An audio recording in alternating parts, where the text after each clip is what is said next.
What's up, Boiler Nation? It's Thursday night, October 28th, 2021. You're listening to a brand new episode of the Boiler Breakdown Podcast. I'm Tanner Lee, along with my co-hosts Andrew Eiler and Evan Webb. Full house tonight. We'll also have a special guest, friend of the show, Ryan Alsman, joining us later when we preview the Nebraska side. He's going to bring his point of views from Cornhusker land. What's going on, fellas? Weather sucks. Yeah. It does suck. I don't think it's ever going to stop raining. Sunday, I think, Now, supposed to be build dead. our arc now. Yeah. Don't tell Fleck that, though. So the weather is about as good as the football game on Saturday was. Oh, man. It's just a definition of Purdue football program right now. It's just a roller coaster. Inconsistent. Up 1 week, down the next. Yeah, when was the last time Purdue put like two good games in a row? Well, I mean, I guess Oregon State and UConn, but I wouldn't even call the Oregon State game like that good. Like I didn't think Purdue played all that well. We should have put them away earlier than we did, and kind of let them hang around, and they made it interesting at the end. But yeah, I mean, even go back to 2018 when we beat Ohio State. I'm pretty sure we dropped the next one to Michigan State. I think we dropped. Michigan State. Yep. They've only won like one more game after that or something that year. One or two, maybe. That's just kind of the frustrating part of the whole Brom era is just it's like we can't string a couple games together and really make a run at it. Yep.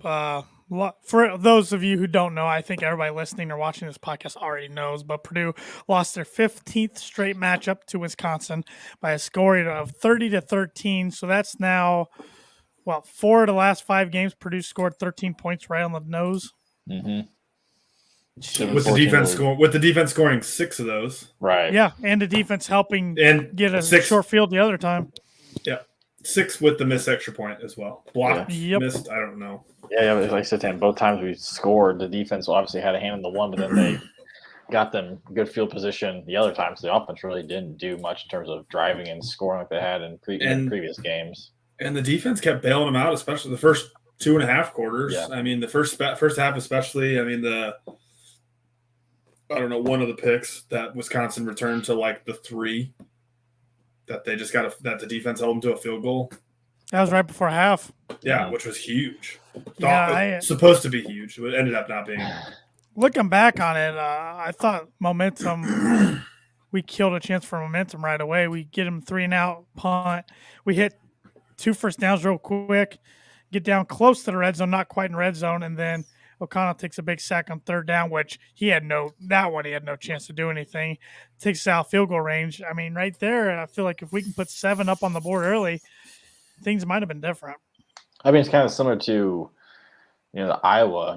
The way you beat Iowa is you make Petrus throw the ball, right? And it's kind of the same thing with Mertz is not a great quarterback, and if we could have gotten up on him and actually forced him to make some plays, obviously, you don't know how the game's going to.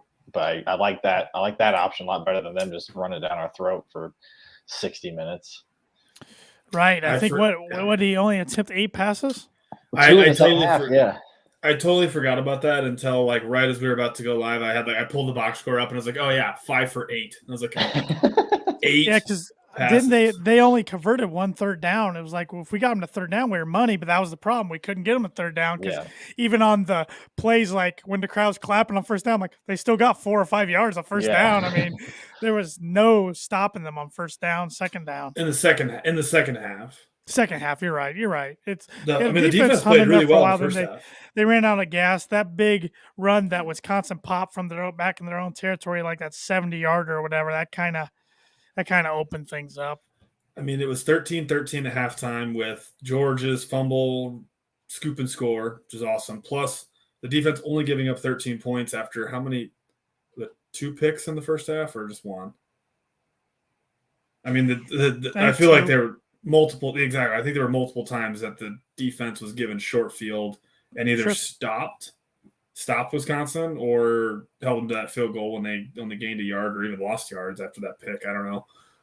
And then you could just wore down. Yeah, standard Wisconsin game. It was weird at halftime. I'm like, we're tied, but I feel like we're getting killed. I mean, we were getting outplayed so bad. It felt like by at least on one side of the ball. I felt fortunate. Offense, tied. Yeah. Yep. Yeah, I mean, you turn the ball over 5 times, you're not going to beat many teams anyways. You're definitely not going to beat a team like Wisconsin. But then Wisconsin kept kicking around too. They fumbled a bunch of times. Right. And they fumbled. Kept Purdue in it. The post game, I think they said they fumbled 5 times, but recovered 3 of their own fumbles. Yep. Yeah. Crazy. Or one might have gone out of bounds. Yeah. Where they fumbled one, and then the next play they fumbled again. And was that something? And then there was a kick. They fumbled. I think they might have even after Georgia's scoop and score. I think the kick return they might have fumbled, but I think the guy fell on it. Sounds right. Or the punt. There was soon after, like they fumbled and Purdue got it. I don't know if they. I think there was one that his arm was down and the ground. Yes, that might have been it. They fumbled. I think almost fumbled. That's what it was. Yeah, it looked like he almost fumbled. Yeah, that's right. Yeah, but once again, I mean, I think the game was decided in battle of the trenches, and Purdue just got destroyed after. We were talking last week. We thought the offensive line was coming off their best game of the year against Iowa. This might have been their worst game of the year. Yeah. It was not good. No, I mean, Aiden was awful. I'm not going to sit here and pretend like he was good by any means, but a lot of times he had little time to throw with that rush, and their defense was blitzing from all different angles. I mean, credit to Jim Leonard. He's a rising star of coordinators out in the college world. He'll be head coach here soon. Who is the TV broadcast? Tanner, whoever it is, you sound like that guy that they just gushed over Jim Leonard for like 15 I don't know. minutes. I was at the game, so I don't know who was the TV commentator. I don't know. I don't even know. I can't remember Fox. I heard they were awful on the Big Ten Network. They were awful. Oh, they were maybe it was Big Ten Network. I don't know who it was, but whoever it was for like the second half of the third quarter, so like from like the 8-minute mark for the rest of the third quarter, I don't think they stopped showing Jim Leonard and talking about, he was a walk-on at Wisconsin. Oh, my God. Well, I mean, he played a long time in the pros, and he is a up-and-coming name in the college football world. But, yeah, I thought Purdue got out-coached, got outplayed, got out-muscled. It just wasn't a good day for the Boilermakers. It was disappointing, and in front of the biggest crowd Ross State's seen in a decade, they said. So first time they were ranked in 14 years. I know. What were your guys' thoughts on – I know I gave my thoughts on our little group chat, but – so every time until like the fourth quarter, you saw either Burton or Plummer come in, it was an option or a design run. Yeah. Even the Big Ten announcers that were not very good said that like in the third quarter, they're like, Plummer's in. They haven't thrown it yet. Like, I think it's going to be a run. I think they're trying to get real creative in the play with the running game plays. It's just not working. And I think the coaches, for whatever reason, have just lost faith in Jack Plummer. I think it kind of showed it the other day. Yeah. I mean, if you pull him in Notre Dame because he's quote unquote getting hit. Granted, he was not moving the ball, which we all know that.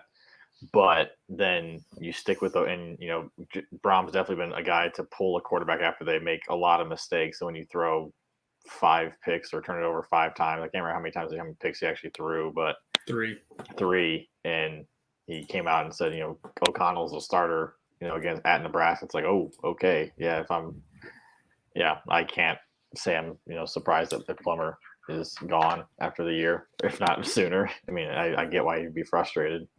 Yeah, considering we're scoring the same amount of points as we scored when he was leading it, so it's kind of. But it is. I do think we move the ball a lot better with O'Connell, but I also think it's frustrating we get the same result. I think if Purdue had more of a run game, maybe Jack gets more of a chance again. I think with just the awful, Purdue ran for native rushing yards. 3rd straight year they've done that in the game.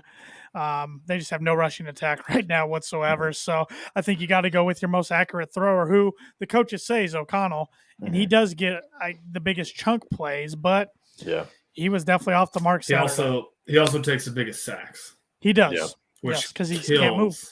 Because he takes 10-yard sacks on first down, and then it's 2nd and 20, and the drive's over. Right. Yeah. Wisconsin did a miraculous job on David Bell. They double teamed him. Some Iowa didn't do for whatever reason. Purdue's got to find another answer besides Bell on offense. Payne Durham played all right.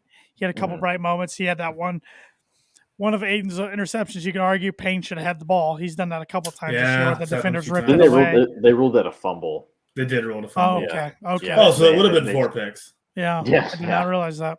Yeah, they ended up ruling it a fumble. That's what the announcer said, which it makes sense. That was not Aiden's fault at all. They switched it to a fumble, and now I'm looking at the box score. It does show Payne Durham fumble. Yeah. I was getting. Which he's done that. He did that earlier this year. Like week 2 or something. Maybe against Oregon State or something. It happened earlier. Oregon State, I think. Yeah, on the fake field goal. They threw it to Payne. Right. Yeah. That's right. Yeah. They just got to find somebody else. Yeah. I mean, Milton Wright he didn't do anything the other day. Sheffield feel like didn't play a lot. Anthrop's been non-existent. Brock Thompson gets about 1 or 2 balls a game. I don't know. I think it's partly. I don't know.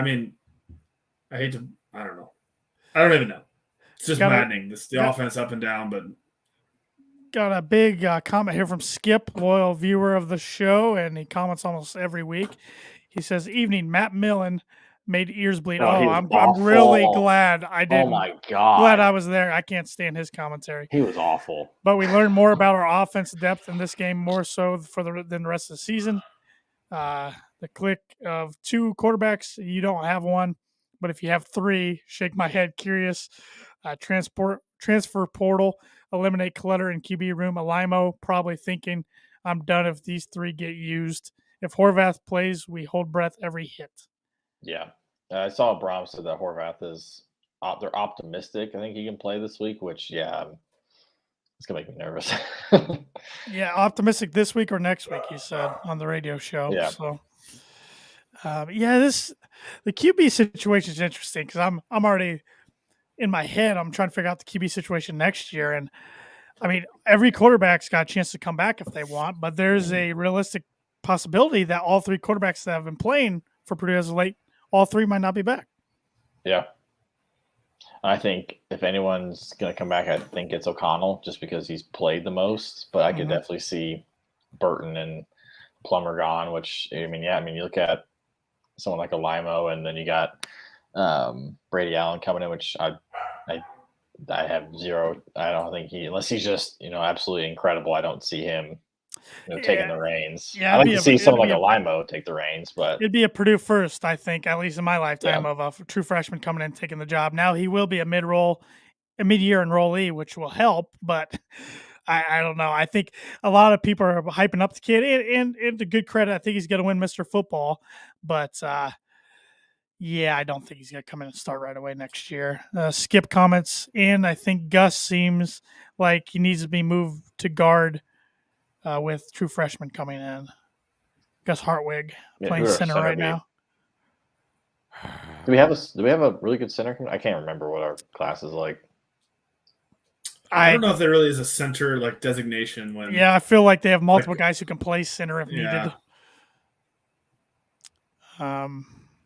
Yeah, I mean that's been the big thing on the message boards this week's offensive line play, lack of offensive line play.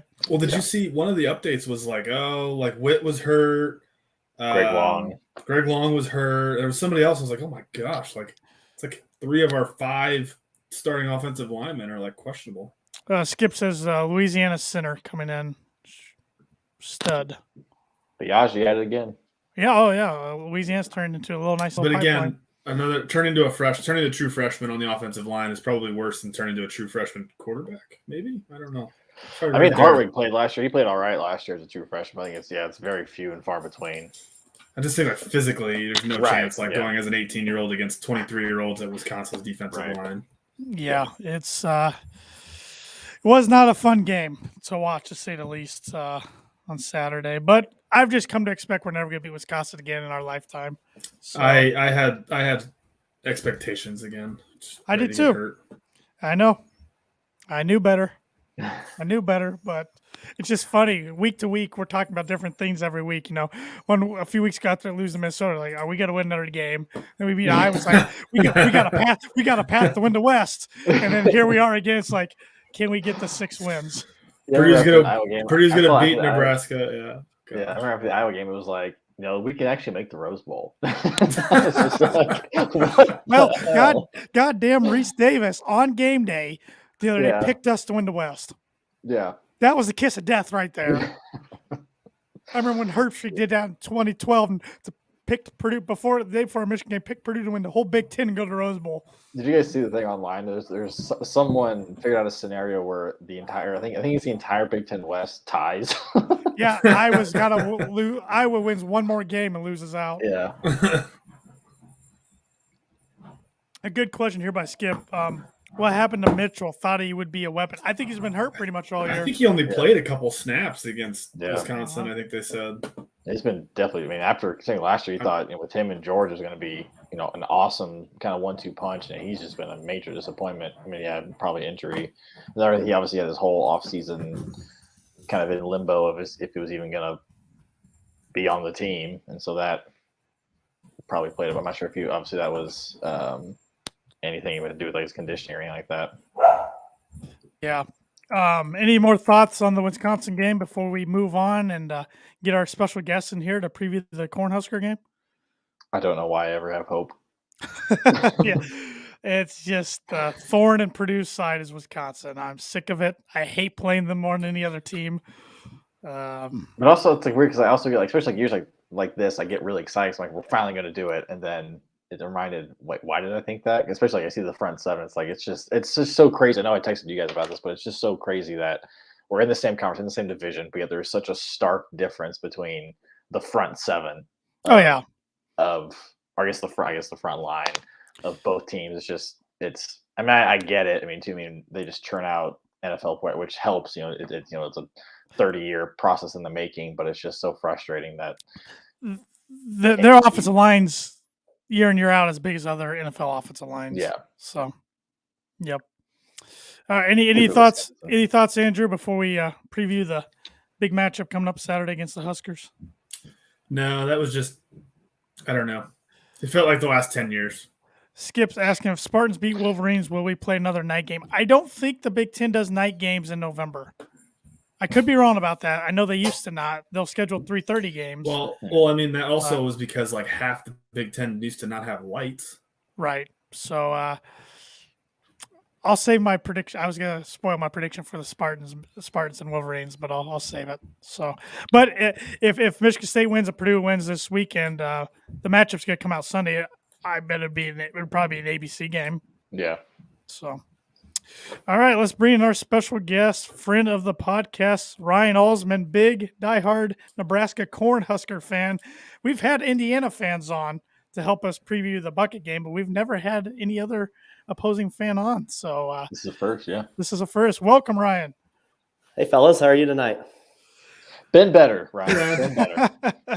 Yeah, that was a tough one over the weekend. I for one time bet on Purdue, and so it's your fault. It very well may be. It's your fault, and it's Evan's fault for not going to the game. So yeah. I don't win a lot of bets.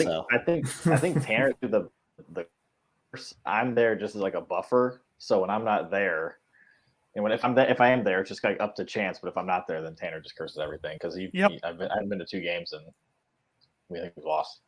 Yeah, my uncle has a running joke with Nebraska games that if they don't start winning, he's going to quit taking me with him. So I've seen them lose a lot over the last 20 years. So we saw them at the Big House. They won. Didn't they win in overtime against Michigan when we went in 2012 or something? Yeah, they did. They had that sick 4-down stand on the goal line. On the goal line right in front of us. Yeah. Yeah, that was a blast. Did you go to the game at Purdue when it was 56 to 40 something? Yes. Yeah, I think.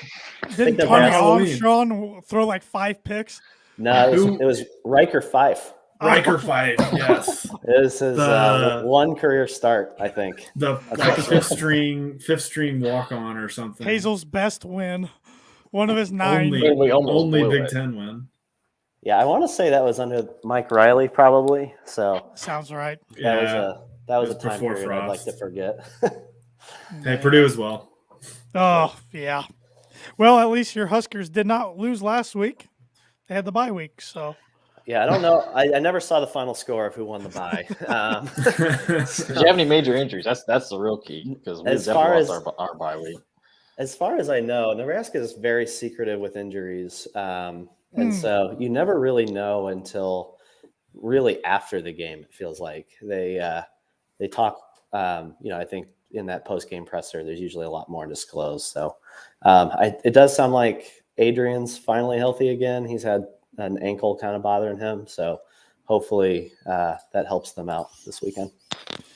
From a outsider's perspective, it seems like Martinez has been there for a decade. Oh, I believe it. Yeah. As even internally, it feels like he's been there for a decade. And what's crazy is he's still got eligibility left. He could be back next year too. That's true. It's true. I think that's Purdue's biggest key Saturday. They got to maintain him. Can't let him get outside the pocket and run too much.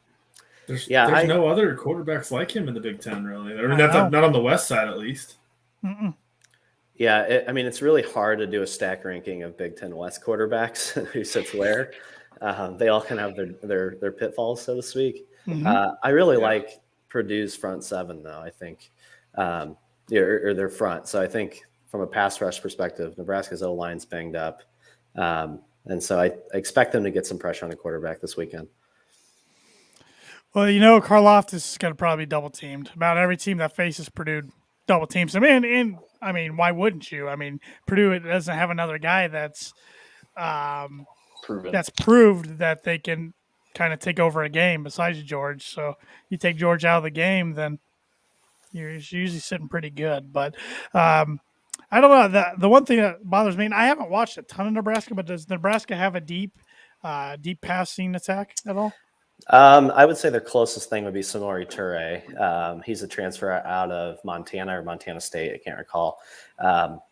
He can definitely get loose deep.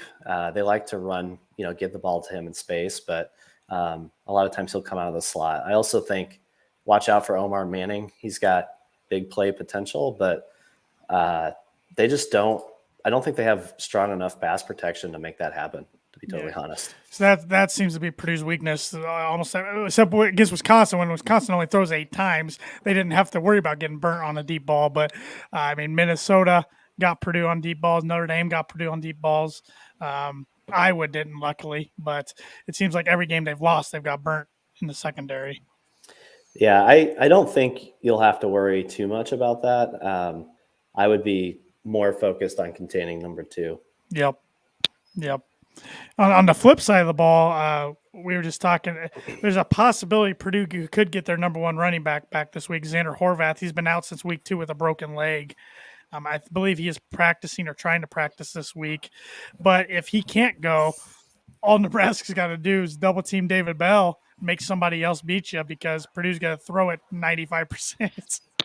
Yeah, I really like the way Nebraska's defense holds up in this game. I think, they're pretty strong in the secondary for the most part. I mean, they're long, aren't they? Aren't they pretty long, the cornerbacks? Yeah, absolutely. And I think they've all got some fairly high draft grades in the secondary as well. So I like their chances there. I think last year they held Rondell and David Bell to like 220 yards, and 75 of those came on a play where 2 Nebraska safeties ran into each other. Yep. So if you can get away with holding those 2 to 150, I feel pretty good about that. I remember that game last year started with a block punt touchdown and didn't get any better for Purdue that day. That's right. I was locked out of my house when that happened, so we're waiting on the locksmith. I was watching my phone, and like that happened. I was like, no freaking way. I think I just stopped watching. I don't think I watched anything after that. That's a pretty rough day. Lock yourself out of your house and watch a return touchdown. Yeah. And then I had to pay $150 to get the guy to come open the door or something. Yeah.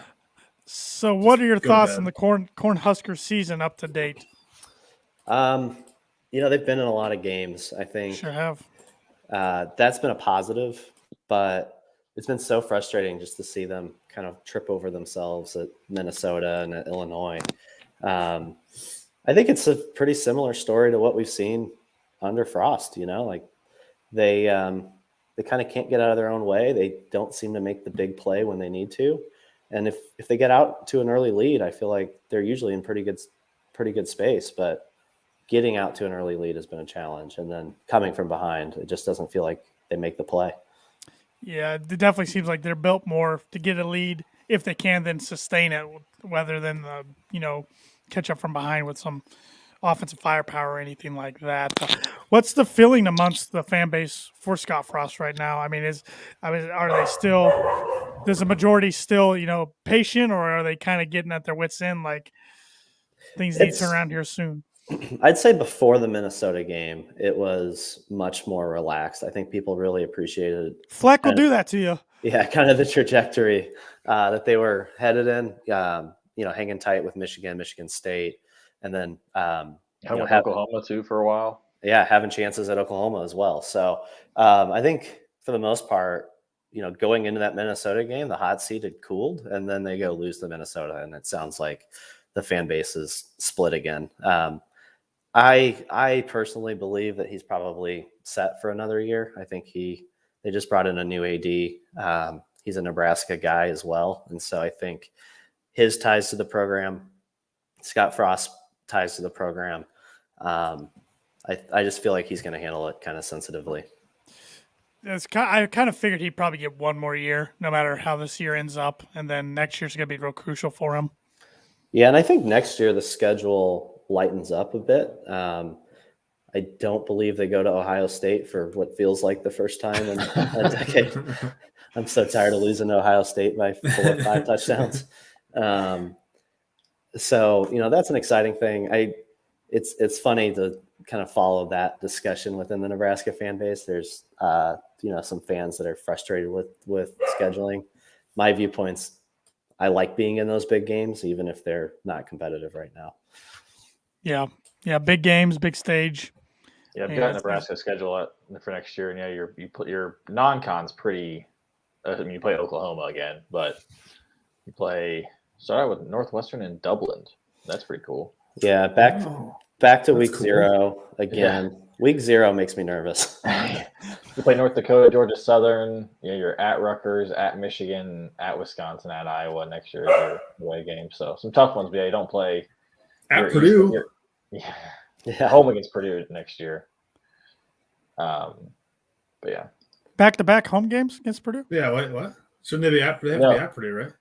I think it's to balance out the back-to-back games in West Lafayette in the last 2 years. That makes sense. And then they were back-to-back. Your East crossover games next year are Rutgers, Indiana, and Michigan. So that's Michigan back-to-back years. That's interesting. It's at Michigan, so that'll be tough. But yeah, I don't know. We'll see. I like that a lot better than Ohio State, Michigan, and Michigan State this year. So I know Purdue's crossover next year. They open up at home with Penn State week 1. Play at Indiana. I don't know who the other crossover is next year, though. I'll look it up. How's the hot seat for Brom? I think with his buyout, he's pretty safe no matter what. If he can get them to 6 wins and get back to a bowl, I think that even extends even more time, because I think all 3 of us are still in agreement. That's still a good season for Purdue right now, is to just get to 6 wins.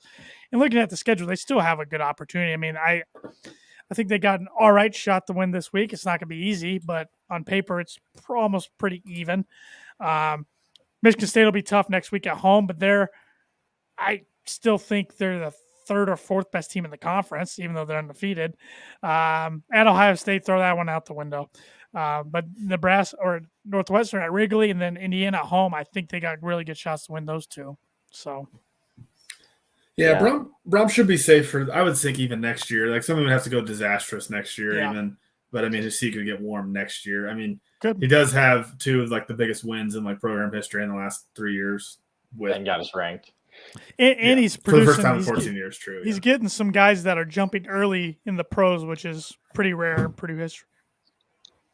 So I mean, Rondell, and then you got to think Bell and Karlaftis are going to be gone here in the next couple months. So awesome. I was thinking about the parallels between Brom and Frost before this podcast. Just both of them seem to be offensive-minded head coaches, and it feels like that's the place where they haven't excelled in the Big Ten.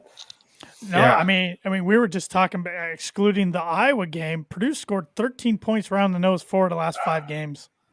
That's just, you're not going to win anything scoring 13 points. Well, they did win one game scoring 13 points. Illinois. Well, Illinois just knocked off Penn State at Penn State, so who knows? Yeah, that's what's the most maddening, I think, with this Purdue team because we coming into the year, we're okay. David Bell, two quarterbacks that we knew had success and played, plus all the other weapons at wide receiver. Yep. We're like, okay, that's good, but then totally rebuilt defensive staff. So, and the defense is the only reason why. I mean, outside the Iowa game, that Purdue's really 4-3. That Purdue's even been in these games. It seems like. Yep. Which you're at, Ryan, yeah. Especially because Braum and Frost starting the same year. The hype was pretty high for both of them too, especially for Frost. But especially after year one for Braum, the hype was, I think, because that first year was kind of like, we really can't get much worse, and then he got us to 6 wins plus another win in the bowl game, and it was like, oh my God, he's gonna leave for the NFL in 2 years. And yeah, and that end of that year, Sindelar got on a hot streak, playing on a torn ACL. Yeah. And then we're like, all right, we got our QB the next few years ready to go. We got Rondell Moore coming in the following year. And it just never just worked out like planned. Typical Purdue. Yep. Hey, I got a question for Ryan. I know, Ryan, we've talked about this over the last couple months about particularly the three other guys on this podcast, not including you, and our disdain for Scott Frost. I think that's waned a little bit over the last few months as we've seen PJ Fleck up close, and I've watched Tom Allen a lot more, and I've watched Jim Harbaugh a lot more. What do you have? What is your comment on all of the hate that Scott Frost gets, or used to get? I guess I don't know. He's definitely come down my rankings. Like he started probably like one or two right there with Fleck. Now he's like pretty clearly like 4. There's like a tier below now, but that might change in 48 hours. I'm amazed at how much hatred there is for a coach that doesn't win. You know? like why do you hate a coach that doesn't win? You should love that guy. But no, to answer your question seriously, I think he's the kind of guy that you like a bunch if he's your guy, because he's kind of a no BS type of coach. And I mean, he took some shots at PJ Fleck prior to the Minnesota game. I didn't know that. I didn't do that. That's so much. Oh yeah, you told me. Yeah. He made some comment about if you need a slogan, you're probably not playing the right sport or something. But then Fleck commented again after the game, right? Well, yeah. I think those two programs do not like each other. Nobody likes Minnesota. Yeah.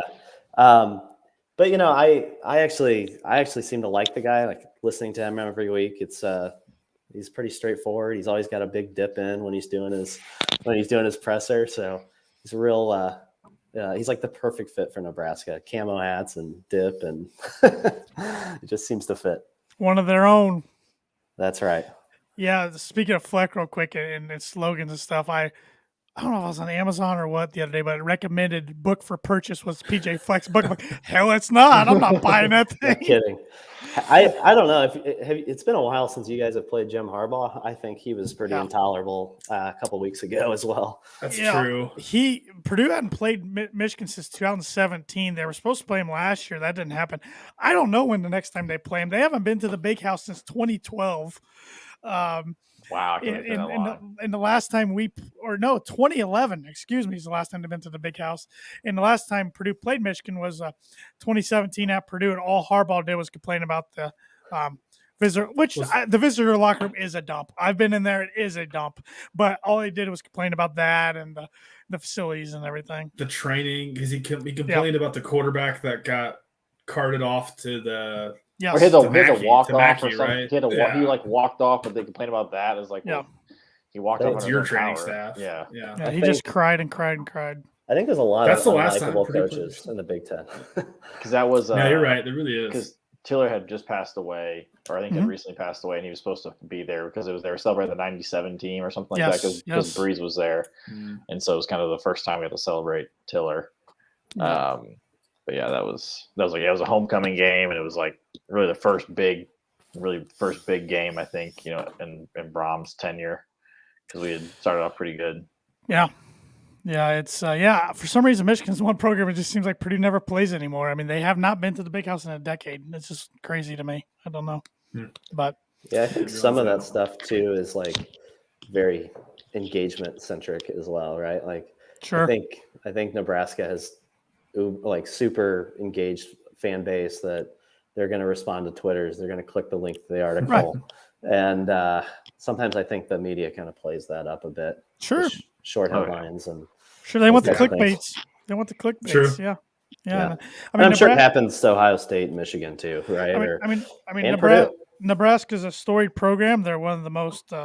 Their fan base is one of the most passionate. I mean, when Memorial Stadium's full, isn't it like the third most populated place in the state? It is, yeah. Omaha, Lincoln, which is the city the stadium's in, and then the stadium. So what did you tell me last year, Ryan, that like the state of Nebraska, like revenue loss from not having like Nebraska football games, like when the Big Ten canceled the season for a few weeks? Yeah, it was like a sixth of the budget or something.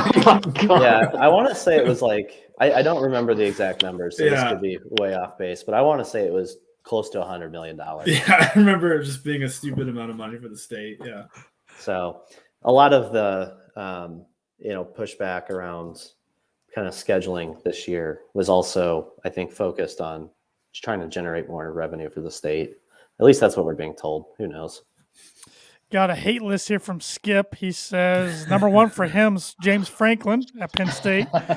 2's Harbaugh. 3 Fleck. 4 Christ. 5 Allen. Other guys beat us or haven't met with. No yapping. I like Northwestern and MSU coaches. Paul Christ is a sneaky, very hateable guy. He's a sneaky one. Franklin, I don't know. I think he's done at Penn State. I think he's toast. Yeah, I agree.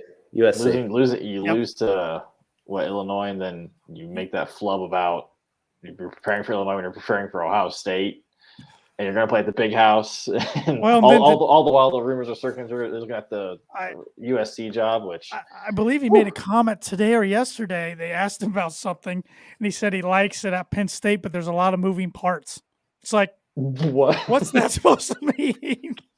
It's like, dude, you're not helping yourself. You didn't pull Mike Tomlin and just come out and squash it. I mean, Tomlin wins every press conference he's in. That dude, I would not want to make that guy mad. It's terrifying. Which is funny, though, because you think if he goes to a program like USC, there's going to be more moving parts, right? He's going to be asked to meet with donors and go to dinners and you name it.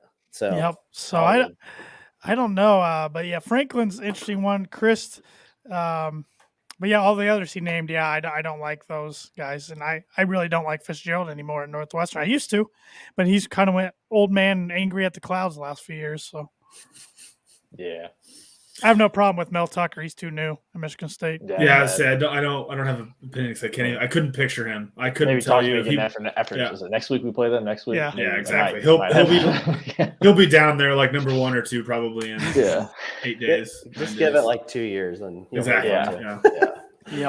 Yep. So, any more thoughts from anybody about this weekend's game before we go around the conference and around the country and do some picks? I'm nervous.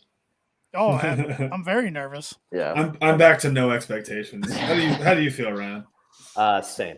I feel like I don't know whether Nebraska's going to come out and score 6 points or if they're going to put up 40. So that's how I feel with Purdue now. With Purdue's offense, I'm like, a month ago, I'm like, man, Purdue should have a decent shot. They're going to put up some points. It'll be a fun game. Now it's just like they might score 3. Hey, our kicker is ice cold right now. Poor guy, he couldn't miss early in the year. Now he can't make anything. Was it his extra point? Was it blocked? I think it was. It sure looked like it on TV. It was really bad. It didn't look like it in person, but it might have. It just got awful. It was really bad. It was awfully it was either really bad and really close to getting blocked, or it was blocked because there was a guy's arm that it felt like it went like right by that shouldn't have had any business. It looked like me on Madden when it lags, and I can't. Yep. Darn lagging extra points on Madden Online. God. I think we could do a whole podcast on bad special teams. Yes, we could. Yes, we could.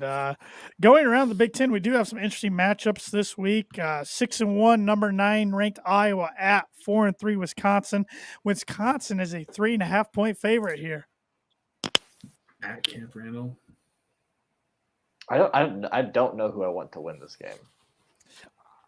It wouldn't shock me if the winner of this game wins the West. I know Minnesota's in the thick of things too, but because obviously I want Iowa to win because we beat them. It's like I want them to not lose the rest of the year, but also I think if Wisconsin wins, it might make me feel a little bit better about this last game, about last week. But I think Wisconsin covers that. The more I think about it, I'm like, there's 2 bad to mediocre quarterbacks, and Wisconsin's defense is just I don't know. Good.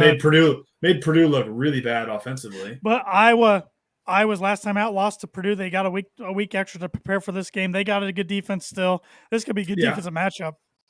Have you guys seen the total in this game? It's like 36 and a half. Oh my God. Like I feel like betting the over just out of principle. I think I'm gonna go Iowa on this one. I'm going Iowa too. I think I'll take Wisconsin. All right, we're split. Indiana didn't look so hot against Ohio State. You hate to see it. 2-5 at 4-3 Maryland, who's a 5.5 point favorite. I'm actually surprised at the spread for some reason. I don't know why. Well. I don't know. I mean, looking at this game, it feels like anytime Maryland has played a decent team, they've gotten blown out. Right. The over-unders 49.5. Indiana's offense has not been good. Oh, it's not good at all. But I just don't think they're even close to what they were the last 2 years. No. This is probably my heart talking. I'm taking Maryland. I feel like I kind of go with Ryan. I feel like every time Maryland has a chance to play someone decent, I think Indiana wins this one. So do I. Barely. Need it. I think they need it. They said because they play at Michigan next week. So if they lose these next two, they're done. They're out. They're out of bowl contention. Yeah. I'm glad you took IU because I was worried I was going to be the most hated guest. So I'm taking IU. All right, I'm in the minority here. Rutgers 3-4. They've kind of woken up at 3-5 Illinois, but Rutgers is a 1.5 point favorite on the road in I don't Champaign. even have a line on this one on my phone. 1.5. I think Illinois has a massive. I think Illinois has a massive letdown in this game, coming off the high of beating Penn State. I think Rutgers wins and covers. Obviously, Skip says IU freshman quarterback Maryland. are they playing McCauley? No, they're playing a walk-on, I believe. Oh my! Over McCauley. I believe so. Wow. I thought. I know our friend Cameron, who we had on the podcast, said that maybe I misread that. He said something in a tweet about how they were doing that, but maybe I misread that. But Yeah. anyways, McCauley was it's like not 1 Tuttle. for 6. did Tuttle get hurt? Or I know he's not good, but I don't know. no idea. It was just such a butt whooping. I didn't watch much of it, but Nope. I'm taking Illinois in this one. I think the line I get 2 in a row, and Bielema is going to be feeling himself. after completely crapping on his entire team. Yeah, I can't believe they want to play for him, to be honest. He's probably close to that most hated now, right? Yeah, he's one that should be on some lists. I never liked him in Wisconsin. Yeah, I really didn't like him at Wisconsin. I'm going to take Rutgers. I think don't have a Rutgers great. as well. Yeah, I'm in the minority of all these picks. I don't have a great feeling on that game though. College Two game bad day. teams. This is a big one. Rivals, college game day, nooner. Number 6 undefeated Michigan at number 8 undefeated Michigan State. Michigan's a 4-point favorite. A lot like Iowa, I still do not believe in Michigan State for whatever reason. I think I said this earlier in the year. I think I said early in the year Michigan State was going to get blown out, and they obviously didn't. But I feel like Michigan's going to win by double digits for some reason. I don't know. I agree. I'm with you, Webby. I think Michigan is. I think Michigan State is overrated. Seeing both of them this season, it feels like Michigan's by far the better team. So I got Michigan. We're going to agree here. I'm going Michigan. I'm not going Michigan State here. Sorry, Skip. Every week I'm like, yeah, Michigan State's going to wake up, but they keep proving me wrong. Yeah. We'll see this week. This should be a good one, though. Should be a fun game.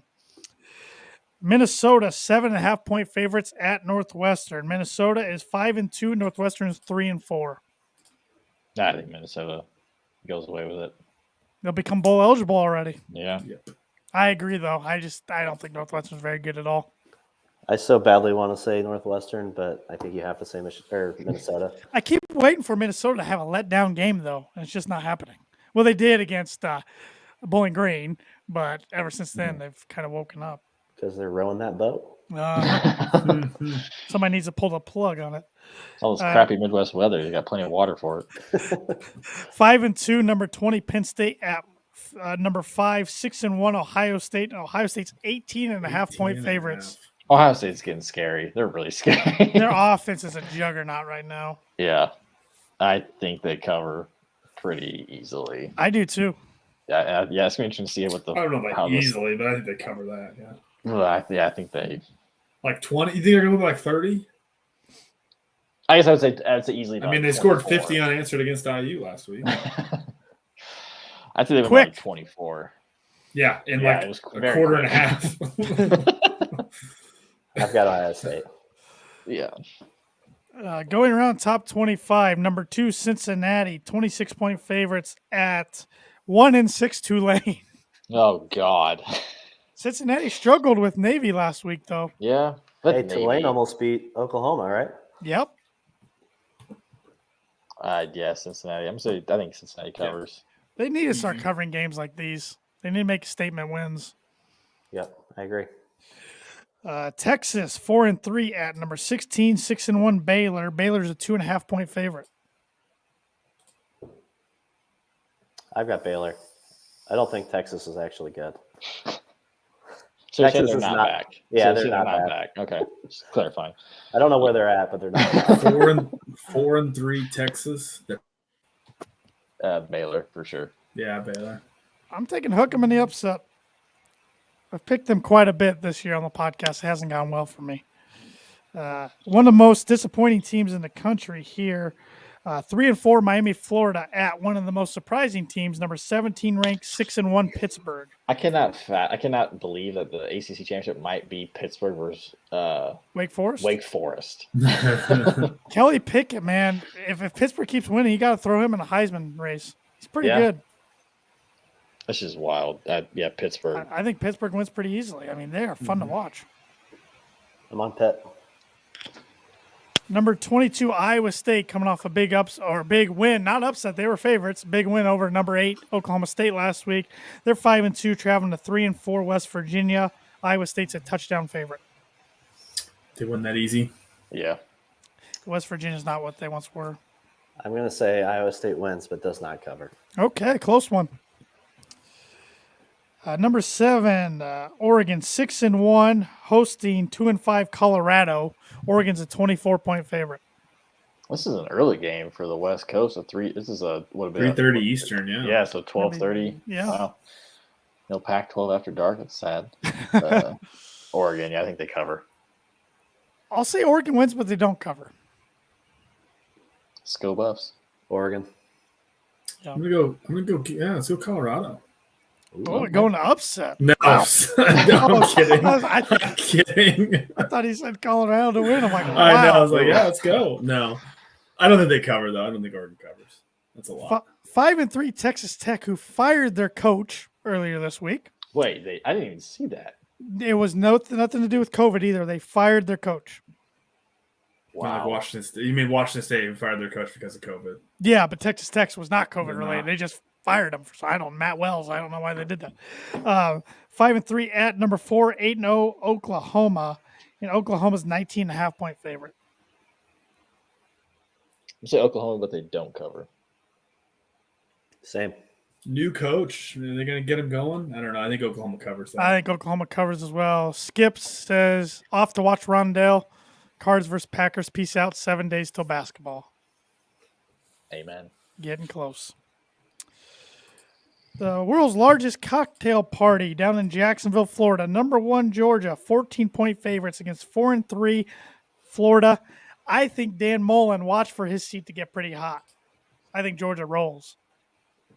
I was gonna say I think Georgia wins, but I don't think they cover for some stupid reason. Okay. I feel like it's in the swamp, so you never know. Weird It's in things Jacksonville, happen. neutral Oh, that's site. right. Duh. That's right. Georgia rolls. Never mind. Yeah. Never mind. Georgia's I did not pretty hear damn you say good. that. Oh, they're so good. I'm Georgia.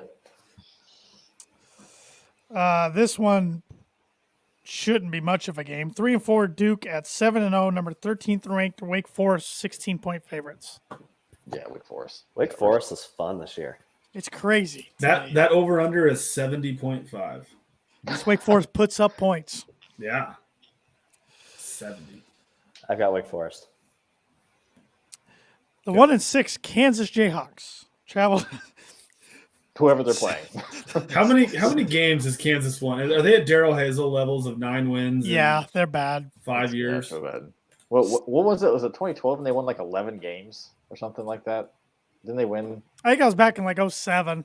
Was it 07? But their defense, their two starting cornerbacks were Keith Talib and Chris Harris Jr. on that team. So those are two pretty Solid. good corners to have. Solid. They're traveling to 6-1, number 15 Oklahoma State, who is a 30-point favorite. They cover. Yeah. Yeah. Okay, State. You did see what Kansas did last week, though, right? When they were up at halftime, 10-0 to Oklahoma, they put the gates open and tweeted out, anybody could come in. They were trying to get the place packed. It didn't work. I mean, there were They got about some- they got some 10,000 people. people there. Yeah. I just pulled up Kansas's history just for clarity here. Just anybody's curious. Can you guess the last time Kansas won more than 3 games in a season? 2012. 2012, yeah. 2009. Oh, my gosh. They went That's- 1-11 in 2012. That's Oh, why okay. nobody wants them for a conference realignment because nobody wants to Yeah. go with their football program. Yeah, at first people said it'd be great for the Big Ten They because had- of basketball. It's like, but it'd be so bad for football. They've it had would be 2. awful. They've Could you had imagine them 2 playing at winless Ohio seasons State right now? Ohio State might hang 100 on them. Well, I Mine would mean, be like what was, 55. it'd be like Rutgers when they joined the Big Ten, except they didn't even bring basketball. Right. They brought nothing. But they brought the New York market. Oh, my Yeah, God. that's So- paying off. Okay, so actually, speaking to what you said, 2007, Kansas went 12-1, Oh, Yeah. And then- okay, so and then 2 years later, they haven't won more than 3 games since. So they went from 12-1 They to fired 0 Mangino. They went from 12-1 to 1-11 in 4 years. They fired Mangino. years. Downhill since then, which they had good reason to fire him. But good one here. Number 10, Ole Miss, who has a record of 6-1 at number 18, Auburn, who has a record of 5-2. Auburn is 2.5-point favorite. Lane train, baby. Yep. I've got Auburn. Oh, okay. Bo Nix. But I I think like that they're playing some good ball right now. they are. Bo Nix has been proving me wrong lately. Also, I think this is like the 6th straight game for Ole Miss. So, are they starting to look forward? banged to up. Tired. They're going to get banged up. Because it's getting pelted with mustard bottles by other fan bases. Oh my gosh. 6-1, number 12th ranked Kentucky at 4-3 Mississippi State. Mississippi State's a 1-point favorite. I mean, this is Halloween, so this is Leach. Leach and yeah, his could be candy. Mike Leach. Yeah, come on. Mike Leach this is his holiday. I mean, this Oh, has yeah. to be Mike Leach all over, man. I'm not a believer in Kentucky. I'm Yeah, a believer. I know in, nothing about him, yeah. I'm a believer in Wandale Robinson. I was gonna say they got his boy. He's like wasn't he leading the country in catches or yards just a week or two ago? Something like that. Yeah. Yeah, It I seems saw like he's he, like 3rd. Yeah. Yeah. seems like he scores a touchdown every week. That'd be nice. Like one more touchdown than Nebraska's used to scoring. Yeah, I'm going with Leach here, Mississippi State. His interviews are just fantastic. Yeah. Number 19, SMU, 7-0 at 6-1 Houston, and this is a pick'em game. Good matchup here. Even. Wow. I don't know if I've ever seen that. It doesn't happen very often. I'm rolling with the hometown Cougars. I'm going with the Cougs. Holgerson, I believe that's his name, used to be West Virginia's coach. SMU for me. All right. Yeah, I'll go SMU as well. Split there. North Carolina, one of the most disappointing teams in the country. Yeah, even though they're they're up 4-3. there, yeah. At number 11, 6-1 Notre Dame, who's a 3.5-point favorite. Only 3.5. This is probably the best quarterback they've played. Somehow. Has he been playing though? I mean, he was like Heisman front runner to start the year. I think Notre Dame wins double digits. I think Notre Dame I covers. think they cover that as well. Yeah. He's doing okay. Sam Howell. He's doing okay. Yeah, only 6 18. interceptions. Yeah. Here's an interesting matchup. ACC's got some sneaky good teams. 6-2 Virginia.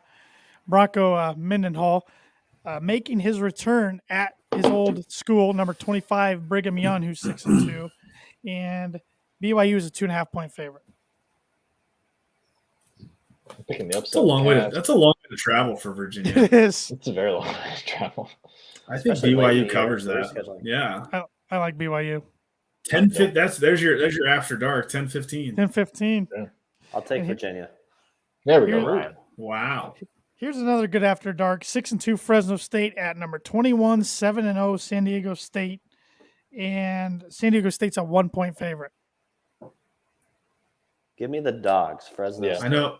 Exactly. I was going to say Fresno State as well because I like their logo better. Yep. I don't know nothing about these teams. I've picked them a bunch. Both quarterbacks have a ton of yards this year. They've thrown for a ton of yards. So it's going to be a hot air raid game. What's the over-under in that one, I wonder? It said NA on my phone. For Fresno State? They're still calculating it out. For which one? Fresno and Virginia. Oh, mine says ESPN says 44.5. That's it? Yeah. Over. It should be like 60. I was like, oh, they're going to be airing it out. Slinging it's like 44. What the heck? They've really good stats so far. That's like the lowest. Yeah, that might be the lowest over-under of any 25 game. Top 25. It is. No, never mind. Wisconsin. Yeah. All right. One more pick to go. It's the one we've been waiting for. You got 4-3 Purdue at 3-5 Nebraska. 3:30 ESPN 2. Nebraska's a 7.5-point favorite. Ryan, we'll let you lead it on. I should have guessed. I'm going to take. I have to do it. I'm going to take Nebraska. Sure. I don't think they cover. Throw a score on it. A score. I think this is going to be an ugly game. I think it's going to be a weird score. I'm going to go with like 22-17. Nebraska only puts up weird scores, so I'm thinking the same thing. It's going to be a weird score, but I was going to say like 13-9. Not another Illinois game, please. I think this could be like one of those games that you flip over on the channel and you're like, what is going on here? It is Halloween weekend too, so how did you get 5 points? 2 safeties. Somebody scores 4 points. 9-4. No, they 3 field goals, 2 safeties. blocked extra point, returned. Yeah. There's going to be something weird on special teams. Yeah. Someone's missing an extra point or punt return or something. Who wants to go next? I'll go. I think Purdue is due for. I've talked myself in. This is how it usually happens. Every week. Starts off super negative. I hate this team. I hate football. Now it's like, man, Purdue might put up like 40 this week. Every week. I'm back. What's the score? I think it's like 24-21 Purdue. I think it's a close one, but I think Purdue's offense finally, I don't know, not finally, I guess has their up week. They swing up because they're a down week, up week, down week, up week. So time in the up week. I can't not pick Purdue, so I think it's like 2017. Something stupid. Other than actually kind of speaking of that, Webby, and over how many podcast shows have we done? How many times have we actually picked against Purdue? Other than Ohio State. Times, I think. Other than Ohio State. I picked against them against Notre Dame. Yeah. Yeah, maybe. I think I picked Purdue still. I was riding the optimistic train still then too. I picked against Iowa. Yeah. We all picked Iowa. No, Webby didn't. Webby picked Purdue by 1. I am a genius. Andrew and I picked Iowa. Oh, you're right. Yeah. Oh no, I said ugly. I was like 17-3 or something. I was like, this is gonna be stupid. Well, I'm going to split it, and I hate doing this, but my gosh, I just don't have a good feeling about it. I have Nebraska 28-20. 28. I'm more confident that Purdue's going to lose this game, turn around, beat Michigan State next week because that's just how Purdue rolls. I felt more confident playing Iowa than I did playing Wisconsin. Like before the Iowa game, because Braum owns Ferentz. Yeah. The standard deviation in this game is very wide to take back to college stats, right? Yeah. They've had some interesting battles over the last couple of years. They have. It's a winnable game. Mm-hmm. I feel like all of them have been a 1-score game. I think last year was a 2-score game, but for the most part. Year before that was a close one. 2018 kind of got out of hand. Purdue laid it on them at Nebraska.